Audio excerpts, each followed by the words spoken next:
여성이 남성보다 평균 수명이 긴 경향이에요.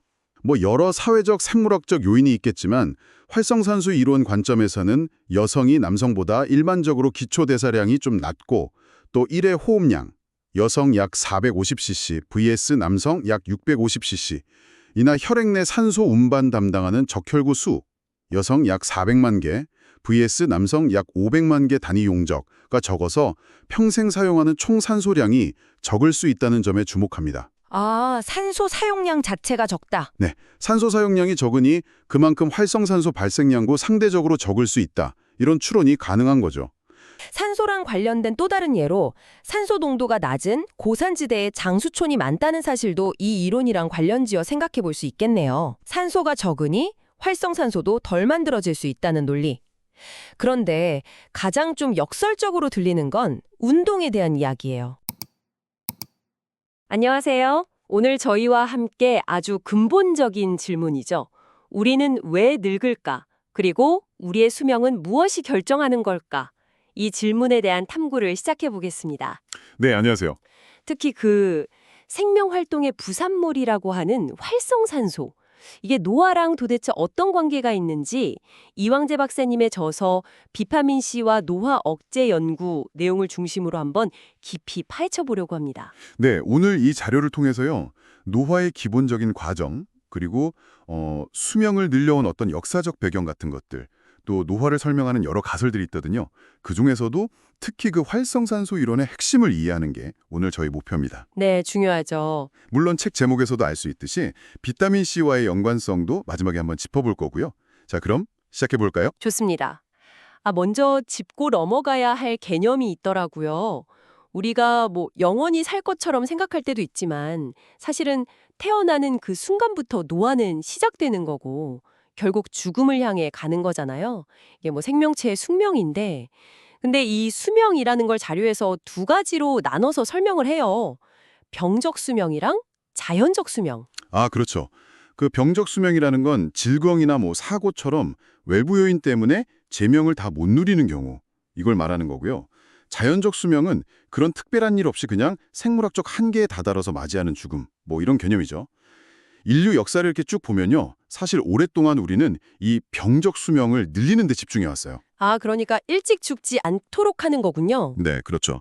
어떻게든 좀 오래 살게 하려고 의학 발전이 대표적인 예고요. 그렇다면 우리가 어떻게 이 병적 수명, 다시 말해서 때이른 죽음을 극복하고 평균 수명을 이렇게 극적으로 늘릴 수 있었을까요?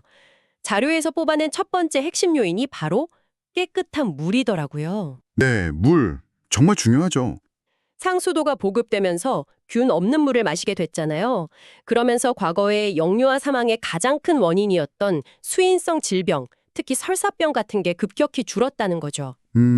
지금도 사실 깨끗한 물 구하기 어려운 지역 생각하면 이게 얼마나 큰 변화였는지 좀 실감이 나요. 맞아요. 물 다음으로 결정적인 역할을 한 건 역시 의학의 눈부신 발전이겠죠. 항생제 덕분에 수많은 전염병을 극복할 수 있게 됐고요. 네, 페니실린. 현대에 와서는 또 어떤가요? 심장 질환 치료하는 스텐트 시술이라든지 특히 간 질환이 많은 우리나라 같은 경우에요. 과거에는 정말 손쓸 수 없었던 간 경변이나 간암 환자분들께 새로운 삶을 열어준 부분, 간 이식 수술. 이런 획기적인 치료법들이 계속 등장했죠. 부분간 이식. 정말 획기적이었죠. 네, 이런 의학 기술 하나하나가 정말 수많은 생명을 구하고 평균 수명을 쭉 끌어올린 겁니다. 그리고 세 번째 요인으로 영양 상태의 획기적인 개선을 꼽습니다. 어쩌면 이게 가장 근본적인 변화였을 수도 있겠다 싶어요. 영양이요.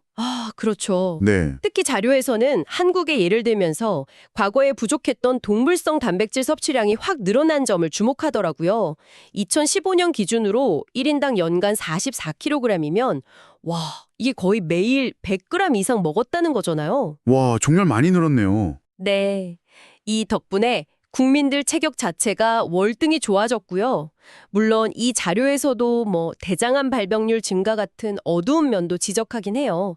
아시아 1위, 세계 4위라고 하니까 좀 심각하죠. 그런 부작용도 있군요. 그럼에도 불구하고 1970년대 60세에 불과했던 평균 수명이 불과 40년 만인 2010년대에 80세까지 늘어난 가장 큰 동력 중 하나가 바로 이 영양 개선, 특히 동물성 단백질 섭취 증가였다는 점은 분명해 보입니다. 맞습니다. 정리를 해보면 깨끗한 물, 의학 발전, 그리고 영양 개선, 이 세 가지 큰 기둥 덕분에 인류는 질병이나 영양 부족 때문에 일찍 죽는 그런 때이른 죽음의 문제를 상당히 해결했어요. 네. 말하자면 우리가 더 많은 시간을 벌게 된 거죠. 하지만 중요한 질문이 남아요. 그렇게 시간을 벌었는데도 불구하고 우리는 왜 여전히 늙고 결국에는 죽음을 피할 수 없을까요? 이제부터가 바로 자연적 노화의 미스테리, 그리고 오늘 우리가 탐구할 노화 이론들의 핵심 무대입니다. 그렇다면 이 자연적 노화는 도대체 왜 일어나는 걸까요? 당장 딱 떠오르는 의문은 이거예요.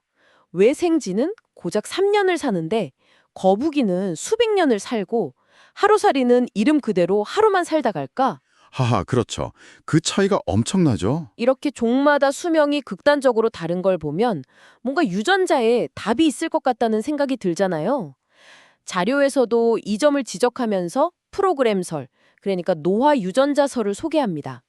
마치 키가 크고 눈 색깔이 정해지듯이 노화와 수명 역시 유전자에 의해 미리 설계된 프로그램에 따라 진행된다는 거죠. 네, 유전자 프로그램 가설, 이게 종 간의 수명 차이를 설명하는 데는 아주 강력해요.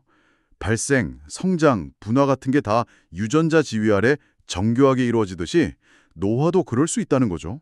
네. 하지만 이 자료가 지적하듯이 유전자만으로는 설명되지 않는 현상들이 또 있어요. 예를 들어서 같은 인간 종 안에서도 환경이나 생활 방식이 다른 집단 간에 평균 수명이 수십 년씩 차이가 나는 경우들. 아프리카 특정 부족은 50세인데 동유럽 특정 지역은 80세 이상이고, 이런 걸 보면 유전자 말고 다른 요인이 작용한다는 걸 알 수 있죠. 아, 그렇군요. 그래서 등장한 게 이제 비유전적인 노화 이론들입니다. 대표적으로 오늘 저희가 집중할 활성산소 이론이 있고요. 그 외에도 신경생물학적 학설, 내분비설 이런 것들이 있죠. 물론 이 두 가지 유전적 요인이랑 비유전적 요인이 완전히 딱 분리된 건 아니고요. 서로 이렇게 얽혀서 작용하면서 노화 과정을 조절할 가능성이 높다, 이렇게 보는 게 타당합니다. 비유전적 이론 중 하나로 교차결합설이라는 게 소개되는데요. 이건 좀 노화의 구체적인 증상들을 설명하는 데 유용해 보여요. 나이 들면 피부에 주름지고 탄력 잃거나 관절 뻣뻣해지고, 그리고 눈의 수정체가 딱딱해져서 가까운 글씨 잘 안 보이는 노안 오는 거. 이런 현상들이요. 네, 노환. 저도 슬슬. 우리 몸에 가장 풍부한 단백질인 콜라겐 같은 분자들 사이에 교차결합이라는 일종의 다리가 생겨서 단백질이 딱딱하게 굳어지고 제 기능을 못하게 된다. 이런 이론이더라고요. 이 다리를 끊을 수 있다면 노화 증상 일부는 좀 완화할 수도 있겠네요. 그런데 교차결합설 같은 이론들이 노화의 어떤 특정 증상이나 결과에 좀 집중한다면요, 활성산소 이론은 더 근본적인 곳에서 원인을 찾아요. 바로 생명 유지에 필수적인 에너지 대사 과정 자체에서 노화의 씨앗이 생긴다는 거죠. 에너지 대사 과정에서요? 네, 우리가 숨쉬고 먹는 행위, 그 자체가 노화의 원인이 될 수 있다. 이 관점 때문에 활성산소 이론이 현재 가장 설득력 있고 좀 포괄적인 노화 이론으로 받아들여지고 있는 겁니다. 와, 숨 쉬고 먹는 것 자체가 노화의 원인이라니. 이거 정말 흥미로운데요? 그럼 그 에너지 대사 과정을 조금만 더 들여다볼까요? 우리는 살아가기 위해서 음식을 통해 에너지원, 주로 탄수화물, 지방 같은 걸 얻고, 또 호흡으로 얻은 산소를 이용해서 이 에너지원을 태워서, 그러니까 산화시켜서 활동에 필요한 에너지를 만들잖아요. 아주 기본적인 생명 활동인데, 바로 그 기본적인 과정에서 문제가 시작된다는 겁니다. 우리가 사용하는 산소의 대부분, 한 75% 정도는 에너지를 만들고 나서 안정적인 물, H2O나 이산화탄소 CO2로 변해요. 이건 안전하고 정상적인 과정이죠. 네. 하지만 나머지 한 25% 정도의 산소는요, 이 에너지 전환 과정에서 뭔가 불안전하게 처리되면서 매우 불안전한 상태로 변해버립니다. 이것이 바로 활성산소 혹은 유해산소라고 불리는 것들이에요.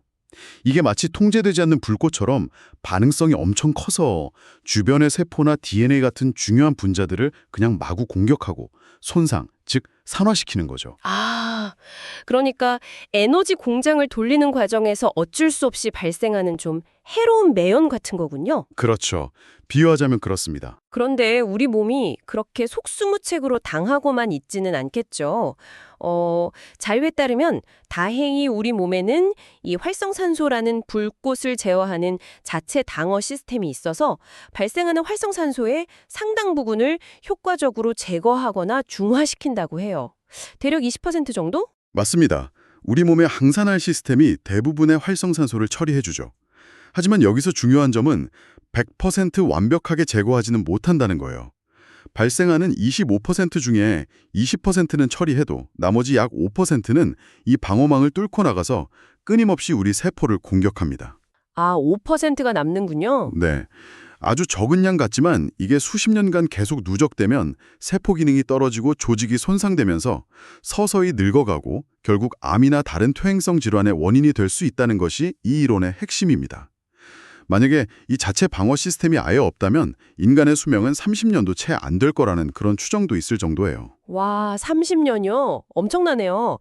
이 활성산소 이론 듣고 보니까 일상적인 경험이나 통념과 연결되는 지점들이 꽤 흥미로워요.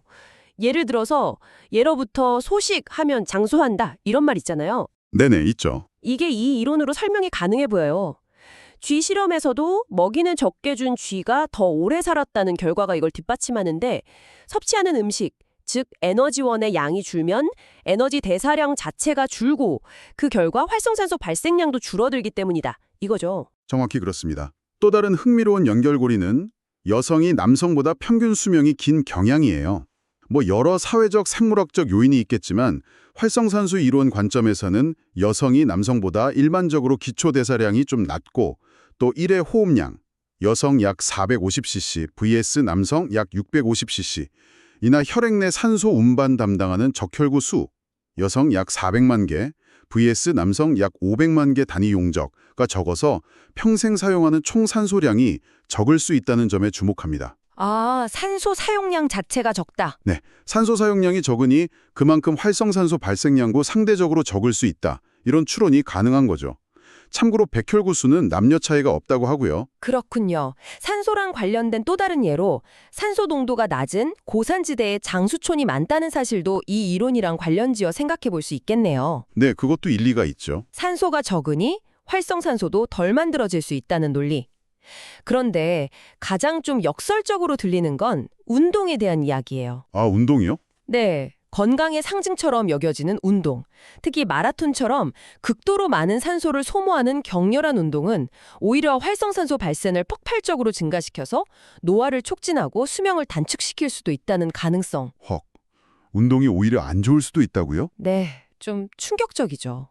실제로 일부 통계에서는 전문 운동선수들의 평균 수명이 일반인보다 좀 짧게 나타나기도 하는데 이건 역시 활성산소 이론으로 설명될 수 있는 현상 중 하나로 제시되더라고요. 물론 여기서 오해하면 안 되는 게 활성산소가 무조건 나쁘기만 한 건 아니에요. 자료에서도 언급하듯이 우리 몸에서 어떤 신호 전달을 하거나 면역세포가 세균을 죽이는 데 쓰는 등 긍정적인 역할도 분명히 수행하거든요. 발전적 파괴라고 표현하기도 하고요. 아, 좋은 역할도 하는군요. 네. 문제는 그게 과도하게 생성되거나 우리 몸의 처리 능력을 넘어서는 불균형 상태, 즉 산화 스트레스가 지속될 때 문제가 되는 거죠. 그렇다면 이 피할 수 없는 활성산소, 특히 과도하게 발생해서 문제를 일으키는 활성산소를 효과적으로 관리할 방법은 없을까요? 우리 몸의 자체 방어 시스템을 좀 돕는 그런 무언가가 필요할 것 같은데요. 바로 그 역할을 하는 것이 항산화제, 엔티옥시던트입니다. 이름 그대로 산화를 막는 물질이죠. 활성산소가 우리 몸의 중요한 부분을 공격하기 전에 이 항산화제가 먼저 반응해서 활성산소의 공격성을 무력화시키는 거예요. 우리 몸 안에도 자체적인 항산화 효소 시스템이 있지만 음식 등을 통해서 섭취할 수 있는 항산화 성분들도 중요합니다. 아, 항산화제. 많이 들어본 개념입니다. 그리고 여기서 이 자료의 출처인 이왕재 박사님의 책 제목 비타민C와 노화 억제 연구가 다시 중요해지네요. 그렇죠. 비타민C. 자료에서는 대표적인 항산화제로 비타민 C와 비타민 E를 언급하는데 특히 비타민 C에 주목하는 이유가 있더라고요. 비타민 C는 독성이 매우 낮으면서 물에 잘 녹는 수용성 비타민이잖아요. 네, 수용성이죠. 그래서 우리 몸의 대부분을 차지하는 수성 환경, 예를 들어 세포 내부나 혈액 같은 곳에서 발생하는 활성산소를 효과적으로 제거하는 데 아주 유리하다는 설명입니다. 그러니까 우리 몸의 자체 방어 시스템만으로는 좀 부족할 수 있는 부분을 이런 외부 항산화제 섭취를 통해 보완할 수 있다는 거죠. 네, 맞습니다. 종합적으로 볼 때 노화에 대한 여러 이론들이 있지만 생명 유지의 가장 기본적인 과정인 에너지 대사에서 필연적으로 발생하는 이 활성산소에 주목하는 이론이 현재로서는 가장 설득력 있는 설명들을 제공한다고 할 수 있어요. 뭐 스포츠 의학이나 영양학 같은 다양한 분야에서도 이 이론을 바탕으로 건강 전략을 세우고 있기도 하고요.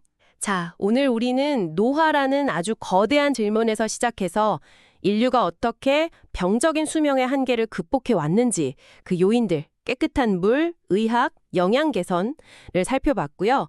그리고 자연적 노화는 왜 일어나는지에 대한 여러 이론들을 탐구했습니다. 그중에서도 특히 우리 몸의 에너지 대사 과정에서 필연적으로 발생하는 활성산소가 노화의 핵심 원인일 수 있다는 활성산소 이론을 좀 깊이 들여다봤죠. 네, 아주 흥미로운 이론이었어요. 소식의 지혜, 성별 간 수명 차이, 심지어 운동의 역설까지 이 이론과 어떻게 연결되는지 보는 것도 재미있었고요. 마지막으로 비타민 C 같은 항산화제의 역할까지 짚어봤습니다. 그래서 이 모든 내용을 종합했을 때 청취자 여러분께 가장 중요한 메시지는 무엇일까요? 어떤 점을 좀 더 생각해보면 좋을까요? 활성산소가 결국 음식과 산소를 에너지로 바꾸는 과정에서 생긴다고 했잖아요. 네. 그리고 영양 개선, 특히 동물성 단백질 증가가 수명 연장에 기여했지만 동시에 대장암 같은 문제도 야기했고요. 여기서 한 걸음 더 나아가 이런 질문을 던져볼 수 있을 것 같아요. 단순히 칼로리 섭취 양을 줄이는 소식을 넘어서 우리가 먹는 음식의 종류와 질이 활성산소 발생량과 그 성격에 과연 어떤 영향을 미칠까 하는 점입니다. 아, 음식의 질이요? 네, 예를 들어서 같은 칼로리를 섭취하더라도 가공식품 위주의 식단과 항산화 성분이 풍부한 채소, 과일 위주의 자연식품 식단이 우리 몸의 산화 스트레스 수준에 분명 다른 영향을 주지 않을까요? 그럴 것 같네요. 활성산소 이론에 따르면 단순히 덜 먹는 것뿐만 아니라 무엇을 어떻게 먹느냐, 즉 식단의 질을 최적화하는 것이 노화 시계를 늦추는 또 다른 중요한 열쇠가 될 수 있지 않을까. 이 점은 오늘 나눈 이야기에서 청취자 여러분께서 각자 더 깊이 한번 생각해 보실 만한 지점인 것 같습니다. 정말 중요한 질문이네요. 무엇을 어떻게 먹을 것인가? 오늘 저희와 함께한 이 깊은 이야기가 여러분의 건강과 삶에 대한 생각에 좀 새로운 자극이 되었기를 바랍니다.